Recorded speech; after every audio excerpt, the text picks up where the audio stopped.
Hello, in this video I'm going to be discussing how disability is viewed in the media. In an archive, An Anatomy of Disability by J. Timothy Dolmage, the author writes about how in the media there are a lot of myths about disability and how they are portrayed. The myths are disability as a pathology, kill or cure, overcoming or compensation, disability as an object of pity and or charity, physical deformity as a sign of internal flaw, disability as isolating and individuated, disability as a sign from above, disability as a symptom of human abuse of nature, disability drift, and the disability hierarchy and disability drop. The three specific ones I am going to focus on how they are portrayed in the media are disability as an object of pity and or charity, kill or cure, and disability drop. The first one I am going to talk about is disability as an object of pity and or television show called Undateable, which follows the lives of those who have disabilities and are on the show to date others with disabilities.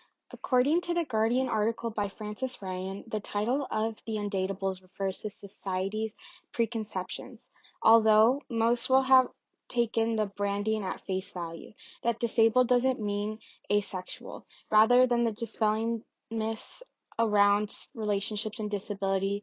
This marketing is more likely to have entrenched them. Annabelle, one of the participants of Undateable, said, "I sometimes had to remind the crew that participants of the show were hopeful for the viewers of the show to learn about how disabled people were people with normal feelings and not to lump all people with disabilities in the same group. The people on the show were unsure if their points were getting across to help them find love." The first episode includes the title of His First Ever Date. Successful marriages have come out of the show and viewers are becoming more aware of disabilities, but the advertising of the show could refrain from using the myth that those with disabilities need the charity or pity the showrunners are giving them. The second myth I want to discuss that I have seen in popular media is the kill or cure myth. Dolmage references of Mice and Men by John Steinbeck in his chart, but I think there is more to what he is saying. Lenny was killed because he killed 2 dogs and a woman. George decided he had to kill Lenny because he thought that Lenny was out of control and he had no other choice, and in common analysis of this book, people look at George as a hero for doing this.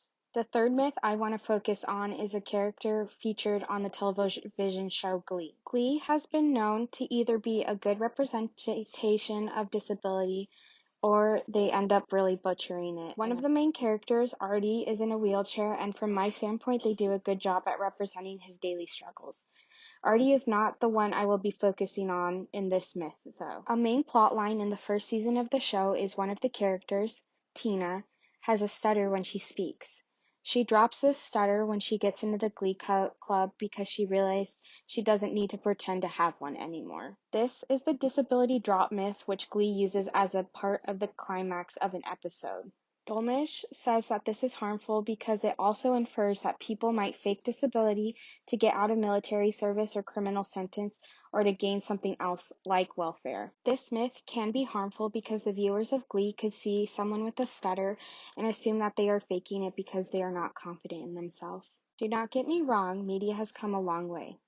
Here is a list of shows that I have seen that portrayed disability in a good light, but if I tried hard enough, I could probably find a disability myth in every show listed. It is important as consumers of media that we realize these myths and do not use them to judge others with disabilities. Thank you for watching.